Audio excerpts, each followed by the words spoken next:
Hi, everyone, and welcome back to the Bream Fishing Project. Today, we are recapping round one of the 2025 WA Bream Series, which was held at Walpole in the spectacular Nornalup Inlet. It was a challenging two-day boat round with a 4-fish bag limit, 2-week pre-fish ban, and some seriously tough conditions that tested everyone's skill and adaptivity. And today, you'll hear from two of the top teams, Joseph Gardner, and from Callum, Dowell, and Oliver Frank. And there's even some talk of a 50-centimetre bream in there. Anyway, let's roll the intros and we'll get straight into it. Here we go. Welcome to the Bream Fishing Project. This is where you need to be every Tuesday to find out all the latest tips and tricks to help you target bream on lures. You'll get to hear from some of Australia's elite bream competition anglers and see how they were able to achieve their results in competitions around the country. Now, here's your host, the 2019 Hobie Kayak Fishing World Champion, Andrew Deeth.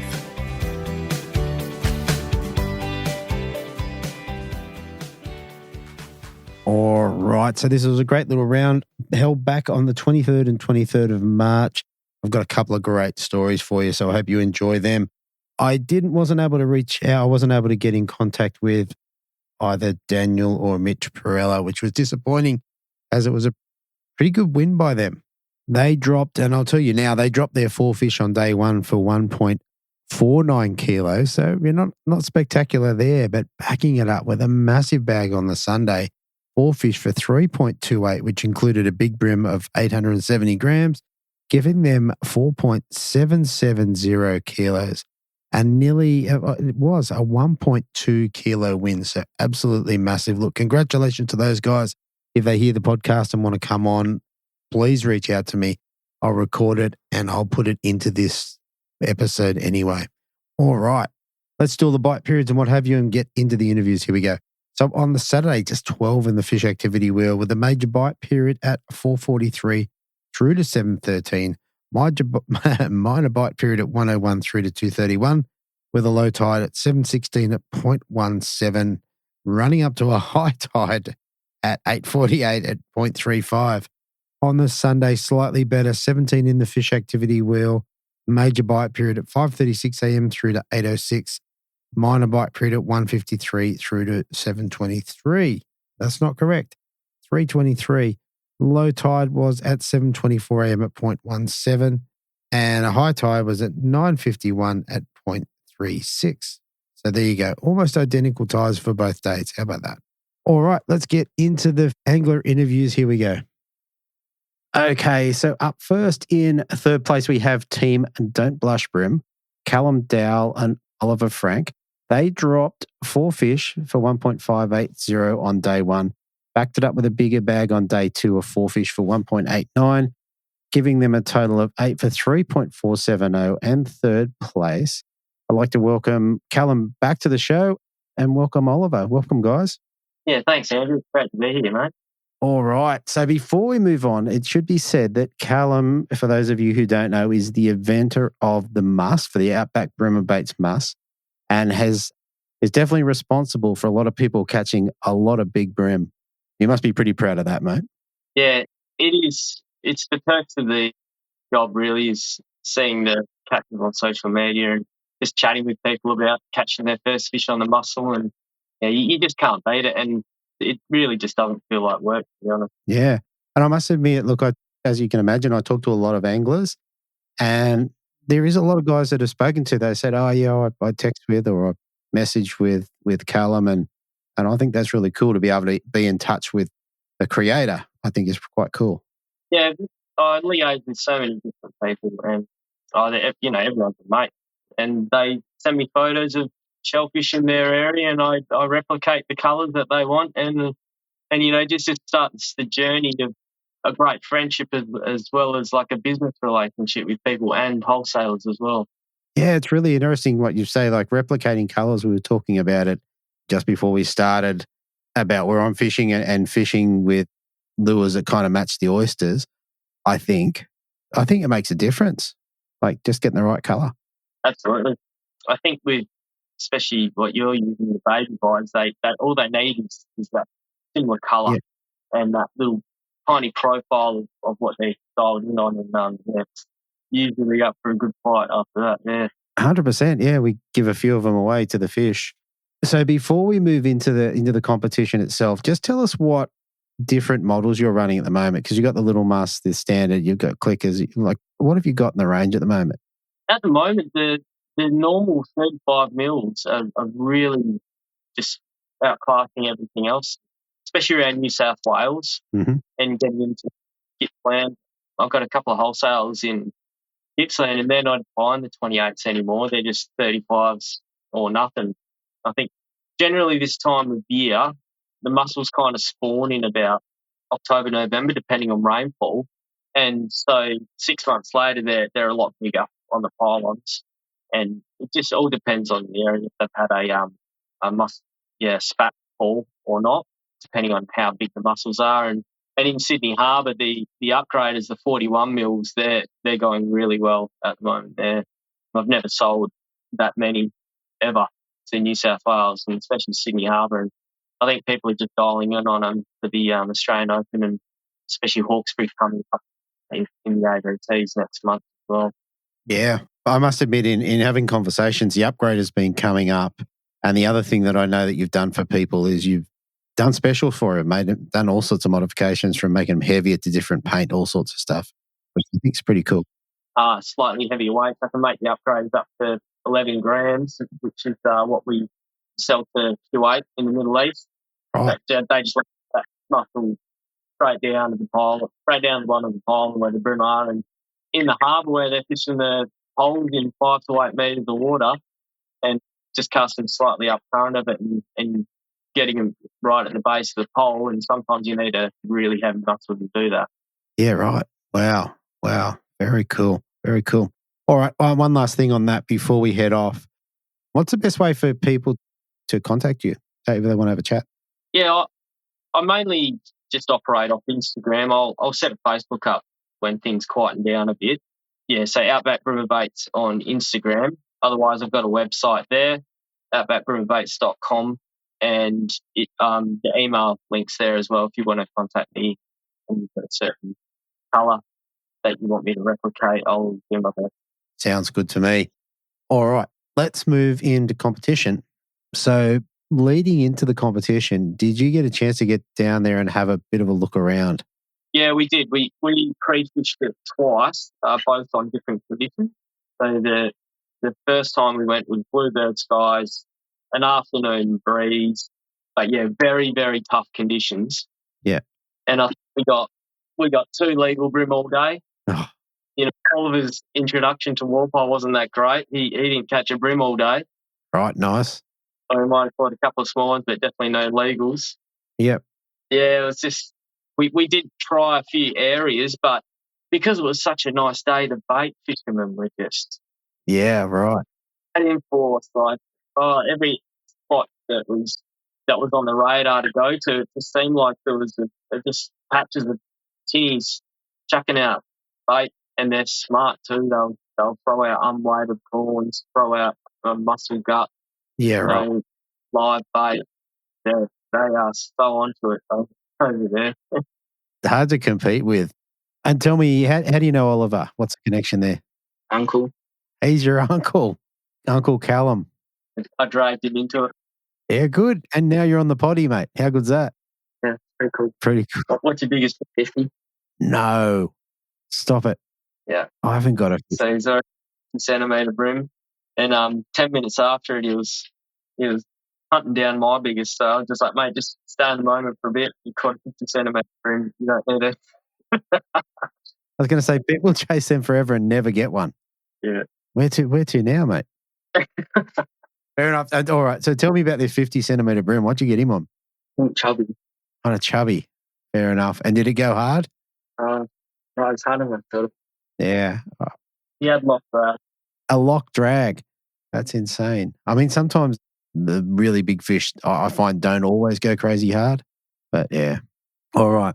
So you had one day down there and you surrounded by a lot of betos and caught 2 bream. What about your second visit? Second visit was on second day of the southerly, so it was drizzling rain and rain jackets, hot coffees, Yep. It was good. I had a really nice cold day in a long time, so it was actually really pleasant fishing in those. And the bream were just going off. It didn't matter where we went; they were just on the tube. And Yeah, wow. yeah, we kind of knew that we had a game plan for both scenarios. Yeah, wow. Yeah. Wow. Okay. So your 2 visits down there, you've got one day where it's beautiful skies, everything's lovely, the birds are tweeting, and there's no fish. And then you go down there for a southerly, you're in your rain jackets trying to keep warm and slaying them. Yeah, and it just goes to show if fish is small, this place, it used to be big. Right. It used to be one of the best systems we have, but it fish is terrible now. But it just goes to show there's good fish still there. To get things right. Yeah. Well, there you go. All right. Competition day. I'd end up with 2.05. So not bad. Is that right? No. That's Joseph's weight. 1.58. 1.58. Tell us about your day. How'd you go about catching your fish? We were pretty much went off the range at second last. Right. We saw everyone heading over to our prime morning spot, and there was about 3 boats within 100 metres on a kind of small area. So we tried around the back of it, and I didn't even think we saw a bream. Right. No. And then we just kind of had to scramble for a bit of positioning in some areas where were kind of backup spots for our morning.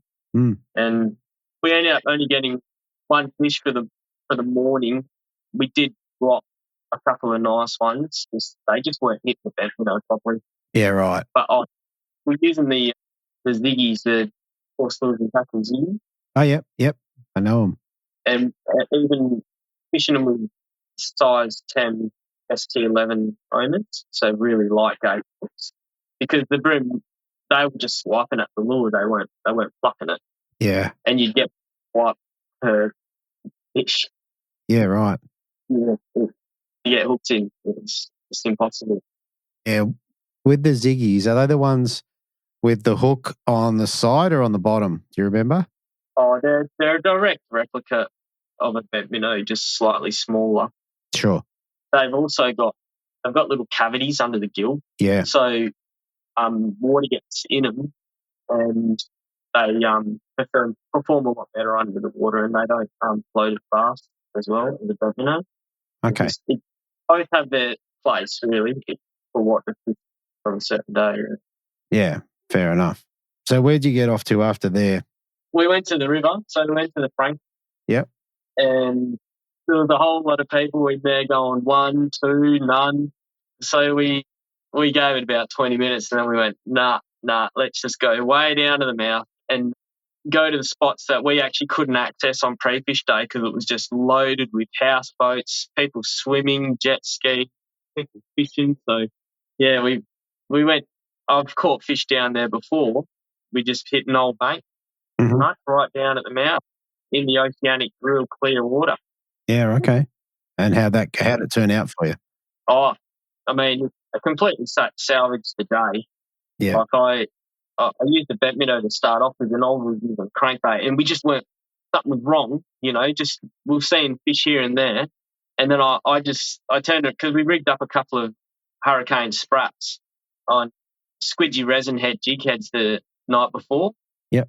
And we just cut about half an inch off the head of the sprat, just back from the eyes, because the squidgy jig head's already got that on it. Yeah. And put them on, put a dab of super glue on there as well. I just said, Oliver, mate, just put on a sprat. Okay. Just to see, and bang, he got a 30 straight away. Right. And then we got our bag and then got 4 upgrades. So right. that look completely changed the day. It was insane. Okay, so you got a sprat. And Oliver, what colour were you running, mate? Day one was machete. All right. And the resin heads, were they coloured as well, or are they clear, or what ones were they? Using a white one, the yellow eye. Okay, cool. And you guys have gone from bent minnows or ziggies to then these. What do you think the difference was that made them bite? I'm not sure. I think the way we were fishing them is I think it was just a more subtle approach, to be honest. Yeah.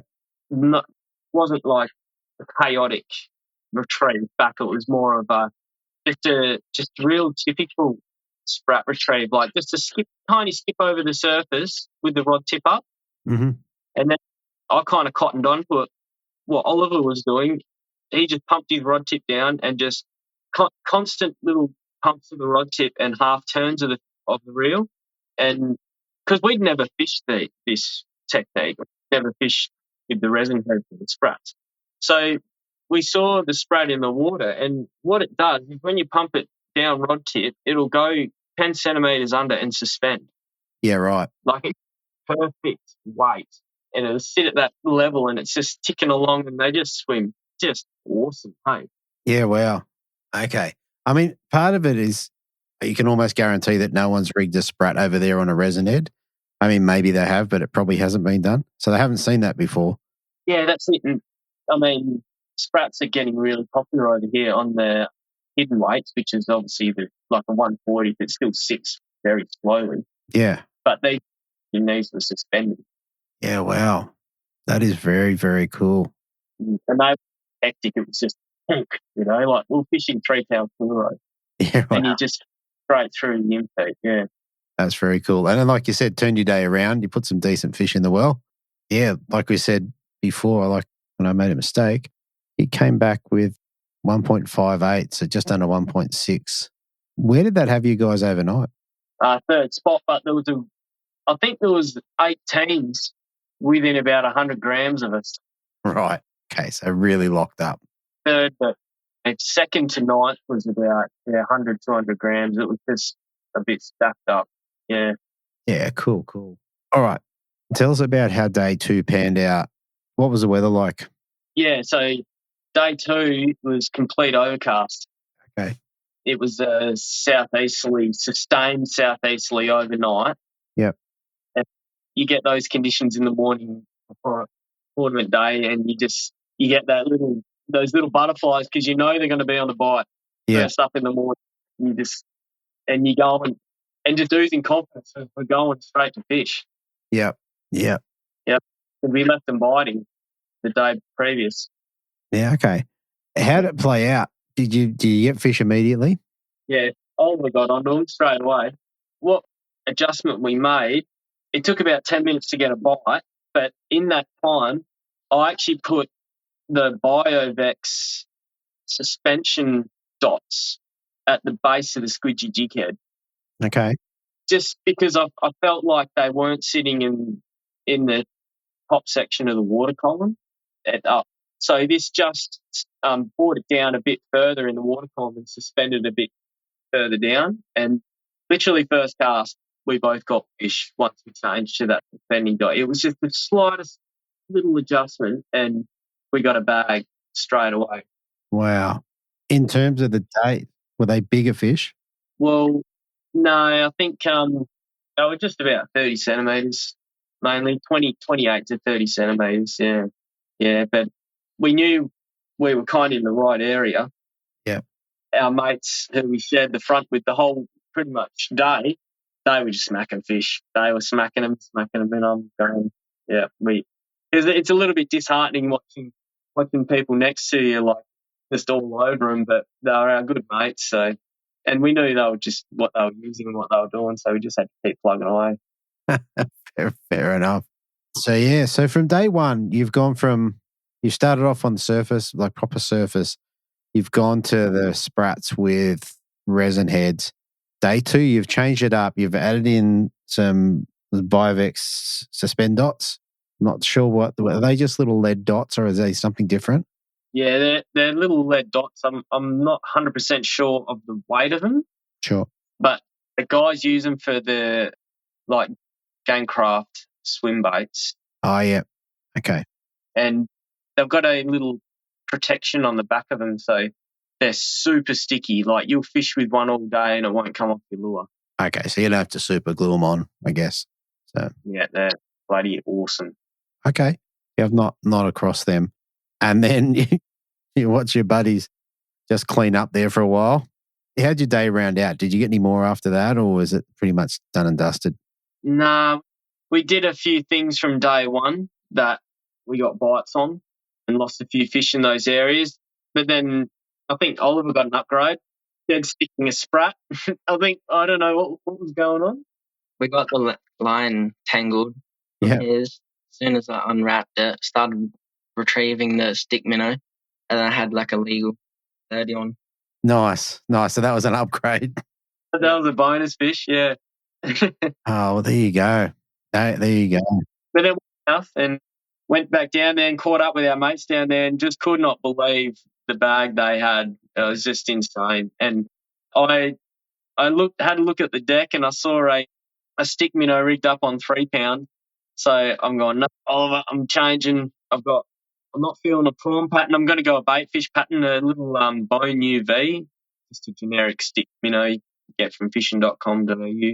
And first cast, got our biggest fish for the comp. Nice. Yep. So 3 pounds straight through. What did it look like? Chuck it out, lands and loads up, or do you have to work it? Or that actually wanted a pretty aggressive retrieve. Yeah, so it's very shallow. It's about 1.5 foot deep. We were actually lodged on a sand flat because I did the shear pin in my electric motor. Oh. And, first time I've had them encoded for a long time, so I forgot about the shear pin. Yeah. So you tested it? Yeah. And so we literally just pulled up on a sand flat near a channel and I launched this big cast out and high rod tip, just ticking it along just under the surface and, got 2 of our biggest fish for the day at the end of the day. Nice. So that we didn't have those, we would be, I don't know, probably 5th place or something. Yeah, really, really helped us. Yeah, very good. Very good. Well, it sounds like you guys had a pretty good comp. Like you fished a few different techniques, learned a couple of things, and you come back on the podium. It's pretty good going. And Oliver, mate, how many comps you fished, mate? That was the first one. Well, there you go. How good is that? Yeah, he got the full highs and lows of it all. Yep. And there's a lot of both. All right. So apart from 3 pounds straight through, was that what you fished the whole weekend? I had braid with 4 pound leader on. Yep. And a sprat. Yep. And with your braid to leader, are you tying an FG? Outright. Okay. Why not the FG? I don't know how to tie it. Okay. All right. We can sort that out. All right. And rods, what were you guys running? Anything in particular? Infeet S, so 7.4, I think. Yeah, nice. And divers or Shimano reels? Dowell Luvius. Very nice. We're not that loyal. I think Oliver's got an Ascenza, Shimano, and we've got Infeets, and then we've got Certates as well as Vanfords as well. So yeah, okay. Yeah, a bit hodgy-podgy, but seems to do the job. That's all right. I was going to say I like all of those. Mm. All right. For coming in 3rd place, what do you guys get to take home? What do you get to take home, Oliver? Do you get a present? A few hard bodies, jig heads, plastics, and this cap. And a cap, TT cap. How good's that? Yeah. Was there a cash component? Oh yeah, we got 150 each, 300. Right, and that was split down the middle? Yep. Beautiful. All right. What else? I don't know whether they give away trophies over there? We got a nice full flute sign, 3rd place sign, which is good because you come 2nd and 3rd more than you come 1st. So to have something to still put up on the man cave or the bedrooms is a nice little touch to it all, yeah. 100%. I like core flute signs. I reckon they're good. All right. Last thing before we shoot off, is there anyone or any companies you want to give a shout out to or say thank you to? Yeah, just thanks to the guys at WA. There's a lot that goes on behind the scenes that we all kind of gas bag about on Facebook and take the piss out of them a little bit, but they work really hard for us to keep our scene intact over here. Yeah. And all the sponsors that have come on board. So, yeah, Tomic, Zip Baits, a few of the local shops. So Tackle West, Getaway Outdoors. Yeah, Shimano's jumped on board. We were, 90 grams away from getting a couple of Vanfords each. So that, yeah. It's pretty good. Yeah, no, that's incredible. And, yeah, we're just hoping for the scene to get bigger and bigger over here. And, yeah, I'd just like to thank all the competitors as well. All right, everybody. It looks like we've lost the guys there, but look, I want to thank you for coming on, and hopefully we get a chance to have another chat to him. We'll see if young Oliver gets on and and takes out a couple more. So thanks, guys, and we'll talk to you again soon. Thank you. All right, so up next in second place, we have Team B1 and B2. They dropped 4 fish for 2.050 on the Saturday, backed it up in the Sunday with 4 fish for 1.510, giving them 8 fish for 3.560. And second place with me, I have Joseph Gardner. Welcome back, mate. Hey, Andrew, how's it going? Mate, it's good. It's about interview. We must be in double figures, I'd imagine. I think so. I'd be close to that. So it's been a few, mate. The good thing about that is it's been in systems all around the country. It has been. I've definitely done some miles over the last few years. So it's amazing, though. The fish still eat the same thing no matter where you go. Oh, there you go. Are you going to tell us all about it? Will do. So although this one was a little bit different, I used something a little bit different. But still a lure that gets used everywhere. Very good. Very good. All right. Well, let's start with the pre-fish, mate. Did you get out there and have a bit of a look around? I didn't. So obviously our rounds, we don't have that day before pre-fish like the ABTs or the Hobies. So I didn't get down. We had a 2-week pre-fish ban and I was overfishing those couple Hobie rounds, so Bem River and Gibby. So didn't get round to having a look, and it probably actually set the game plan. So the last couple comps we've had down there, Mum and I have both done the same thing. We've gone up the Franklin River all the way up to the bridge and just fished around there. So I thought we'd do something complete opposite and try the other river in the system, which is the Deep River. Right. Okay. And what did you do that for? What made you go that way? It's just a little bit more scenic. So I'd never been up there myself. Mum's never been up there. I thought, I've got the little tinny to get up as far as you can up there. And everyone says how beautiful it is up there. So I thought we'd give it a shot and, see how it goes. Fair enough. All right. Well, take us through the start. And while you do that, I'll look it up and have a look at this river. So, tell us about day one and how you went about catching your fish. Yeah, so it's not a long run over there. I guess that was the other part of why we wanted to head over there, was to cut a little bit of the travel time out, especially in the inlet there. It can churn up a little bit depending on what the wind's doing. So heading over to the Deep River, it's a shorter run. So in the little 3.8 metre tinny, it's a little bit more comfy run there. So headed straight over there. I hadn't been in there before, so I had to work out where the channel was and make sure there's no rocks or anything to hit, which fortunately it's actually pretty clear and easy to get in. And then just pretty much kept going up until there was no one else behind us and started fishing. Right. Okay, so I've had a look there. So this is kind of a small river, I'd say.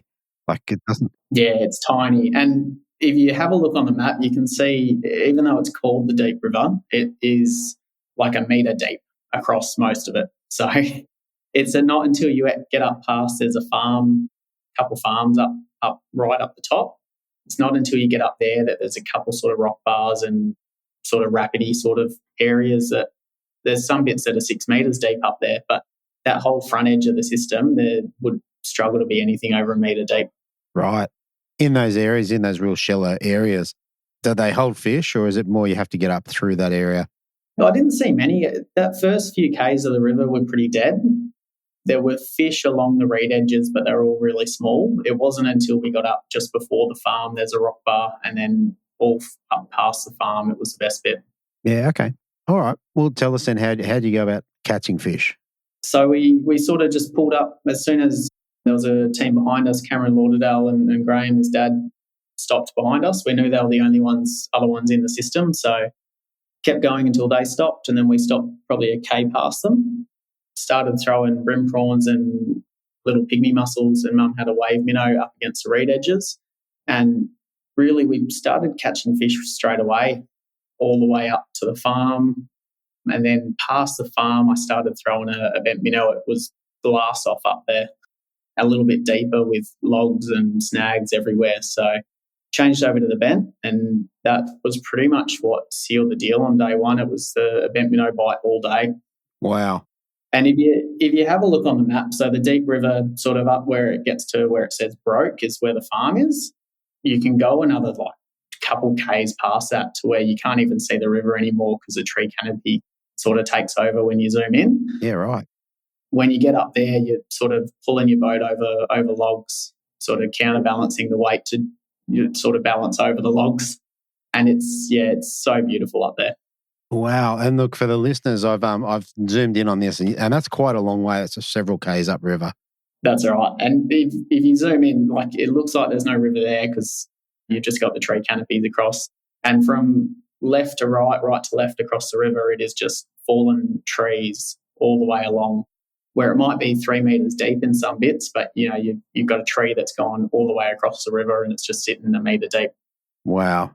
So lots of snags and hopefully lots of fish. Yeah, so there were heaps of fish. We probably caught 30 odd legals that day. I think Mum got 5 to 10. I probably got about 20 odd. And that was really on. Like, they were just coming up, hitting it by the boat. I lost a couple good ones that just pulled hooks from the bents. That Sure. Wouldn't have made a difference anyway in the end with the bag that Dan and cousin brought back. That was just ginormous. It was a bit mental. I'm looking forward to having a talk with him. If you're going to lose, I'm happy I lost to that, because there really isn't anything I could have done different to beat that. 100%. And with your fish, were they all pretty much same sort of weight? Yeah, we had 2 that were almost 29 fork. We had one that was a 29 fork, and then we had one that was just a 30 fork. So they were pretty much all identical. Yeah, so all about the same. Yeah. And just to recap, so you basically brim prawns and then bent minnows once you kind of worked out that was the pattern. Yeah, and I had one in the bag at the end was on a brim prawn, one in the bag was on a pygmy mussel, and then 2 of them were on bent minnows, and we upgraded the few that Mum caught. She got a couple that were just under 28 fork on that first day as well. So, and to put that in perspective, I know that doesn't seem like a big fish, but for Walpole alone, I think the average bag weight over the last 3 comps has been, the average fish weight over the last 3 comps has been about 320 grams. Yeah, wow. So real small. Yeah, so they're much bigger. Okay, when you're fishing the aquas, what sort of structure are you throwing them at? Are you throwing at edges or over the flats or? So it was a bit of a mix. So against the reed edges, but then as you get up higher in that system and the sort of trees take over, it's more of a surface bite. So casting it out, twitching it over the log. So twitch, so it's skipping across the surface. And then as soon as it gets just past the fallen tree, let it sit, let it drop, and they'll hit it. Wow, that's very cool. And are you running the same rig as Morgo? Are you running the same bird beak, I think hooks are, magic beak hooks? No, I run the decoy worm 5 hooks. They're a little bit of a lighter gauge, but they're still quite strong. So I use a 1.0 in those. Yeah, okay. Very good. Same with your pygmy mussels. How do you use them? How do you target fish with them? So those were on reed edges as well. And then both days I got a fish in the bag off one tree. There was one tree with all digs out the front of it. Yeah. Just opposite the farm, actually, where the farm is, there's a reed edge sort of bank opposite it. And about midway down, there's a fallen tree that comes right out. You can sort of see it on the maps as well. But both days, that just had a school of fish on it. Okay. That's very cool. So after day 1, you've got 2.05. Were you in second place at that point? No, first. So we had like a 500 gram lead. So wow. I did not know that. So it was a pretty big lead for Walpole as well. It's pretty hard to come back from that unless you're dropping the Walpole bags from 15, 20 years ago on the scales like Dan. That's insane. Like I said, I was not across that, and so you had a 500 gram lead, and then they've got up by 1.2 kilos. They almost could have only fished on the Sunday, and they would have been all right. Wow. They could have got one on Saturday, and just that would have been exactly. enough. There you go. So, but that sort of bag, that over 3 kilos, that was like just a standard bag back in the day. So for 4 fish, I think there was a couple like 5 kilo bags for 4 fish back in the day. Some real big ones. Okay. And obviously the system's changed in that time. Would they have a big fish kill or something happen? Yeah, there's a couple of theories. A lot of it probably comes down to recreational fishing pressure. And then also there were talks of a species of worm that sort of just left the system altogether. One day they'll here, one day they'll gone, and that took out a lot of the fish. Okay. Yeah, there's lots of theories. I mean, there's even the theory that the sea run and when the worms left, they just jumped out and moved to the next system. next system along. So there's a couple other inlets that aren't too far that they could have definitely moved to. Yeah, definitely. All right. So on day one, you're 500 grams in front, leading into day two. Tell us about day two. So we did the exact same thing. So headed straight up the river, started throwing bents again, and they just weren't committing the same. It was a much slower day. So going from catching 30-odd legals to we only caught the 4 legals that we had in the bag. Wow. Yeah, that's a very big difference. And you got any thoughts on that as to why that would be the case? Not really. I think it was just a pressure thing. It's such a small river. I think when you run up with the boat and then you run back down with the boat and you're catching fish all the way along, the amount of pressure you put onto such a small little system, probably the next day is always going to be shut down like that. So, yeah. Okay. And I think you said, so you got one on the pygmy mussel on the tree. Where'd the other 3 come from? Yeah, so the other 3, I got the one on the pygmy mussel, 2 on a bent, and then Mum got the last one probably with an hour and a half to go. Back of the boat, there was a tree way up. There's actually a little walk bridge, like a walk trail that runs across the river way up. Mm-hmm. Just before that, there was one tree that had a whole bunch of fish that came out to the bent. They wouldn't commit, and we sort of drifted past it, and Mum just had it out the back of the boat and pulled up the biggest fish. It was 28 fork was our biggest on that day. Nice. Well done, Jenny. Anchoring the bag on day 2. She's really good with that. She usually brings a big one. So, yeah, especially in Walpole a couple of years ago, she got the big bream down there as well. Ah, very good. Very good. Her one was on a wave minnow as well. So, okay. Yeah, it's nice to get a bag on a mix of lures as well. 100%. Well, there you go. All right. Well, that's a cool story, mate. Lines and leaders, what do you run down there? So on the bent, a little bit heavier. So 6 pound on the bent, and then brim prawn 6 pound. And for everything else, I run 4. Mum runs 6 on everything. So I don't think it makes too much of a difference, but noticeably from the 4 to the 6, I've found that it does make a difference. Mum just likes being able to pull the fish in and not get busted off though. So we run the Dowell, the red Dowell one is X-Link, I think. And then braid-wise, it's just a Yamato jigging braid, which is a 12 to 14 pound. Yeah, so heaps. Yeah. Fair enough. All right. Well, I reckon that's a good rundown. Tell us, what did you get to take home for second place? Yeah, so 400 cash, which we split between us. There was a voucher for a marine store, Marino Marine, which is good. I'll use that and get the boat motor serviced, which is well overdue. And then there's also 2 Shimano Vanford reels as well. Wow, one each? I think Mum will get them both. Very good. Very good. Oh, that's awesome. All right, mate. Last thing before we shoot off, is there anyone you want to give a shout out to or say thank you to? Yeah, probably biggest of all would be Mum for jumping on board again and coming up and having fun. It's always nice fishing with her, especially in new areas, which I'm glad that we went up there and gave that a shot. We both hadn't been up there before, so it was really fun doing that with her. And then I guess the sponsors, so Shimano's jumped on. We've got Zip Baits that sponsored that round as well, which I know a few of the guys were using their lures as well, which is good. Other than that, just the other organisers for helping out. Yeah, 100%. While you were saying that, I was thinking going up that river would have meant you would have been fishing pretty much glassed out all day. There wouldn't have been much wind up there, I wouldn't imagine.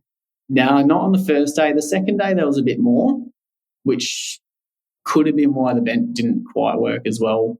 Also, a lot of those southern systems, if it's glassed off, the bent works perfect as the fish sort of suspend a little bit more, and the minute there's a ripple of wind, sometimes they drop down. So that could have been it, but there was certainly a lot of glassed out spots up there where they just weren't committing. Yeah.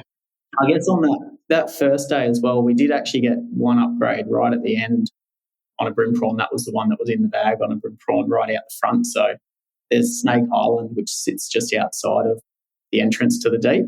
It's sort of a big island out there.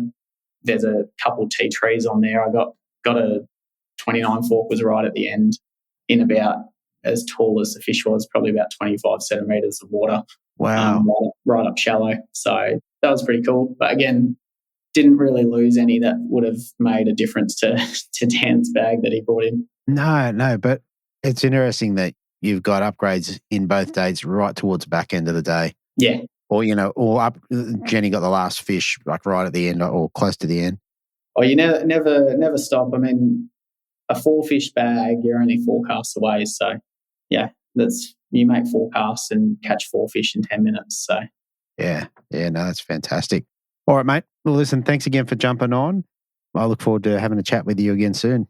Awesome. Thanks, Andrew. Thanks, mate. All right. So there you have it, everybody. I hope you enjoyed that one. It was good to hear from Callum and Oliver. You're having a great result there, and also equally Joseph, who seems unstoppable at the moment.